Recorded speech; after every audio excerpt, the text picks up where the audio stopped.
C'est avec beaucoup de soin que ce fermier afghan s'occupe de ses plantations de pavots. Ces précieuses plantes représentent sa principale source de revenus.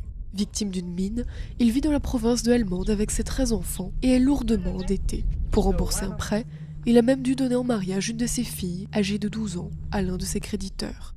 Il le sait, la culture du pavot est illégale en Afghanistan, mais selon lui, il n'a pas le choix. 1 kilo d'opium peut lui rapporter environ 280 $. Pour 1 kilo de blé, on lui donnerait moins de 50 cents. Je dois cultiver l'opium parce que mes enfants ont faim. Je suis endetté et je vais perdre mon terrain si je ne gagne pas d'argent. Obaïdoula pense que les clients qui achètent son opium s'en servent à des fins médicinales. Il ignore qu'en réalité, l'opium afghan est vendu dans le monde entier et que ce trafic rapporte aux talibans plus de 150 millions de $ par an.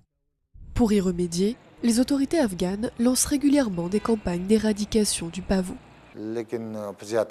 Dans la plupart des endroits, on rencontre de la résistance, nous nous faisons tirer dessus.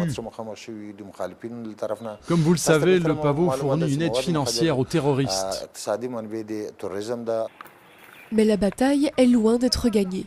Un rapport de l'Office des Nations Unies contre la drogue et le crime a prédit que cette année, la culture du pavot referait surface dans 5 régions du pays. L'Afghanistan reste le premier exportateur mondial d'opium. Cela va prendre au moins 10 ans, voire plus, pour résoudre le problème. Et ce n'est pas surprenant. Regardez le triangle d'or, regardez la Thaïlande, la Birmanie dans le passé. Ces choses-là prennent du temps et ce sera pareil ici.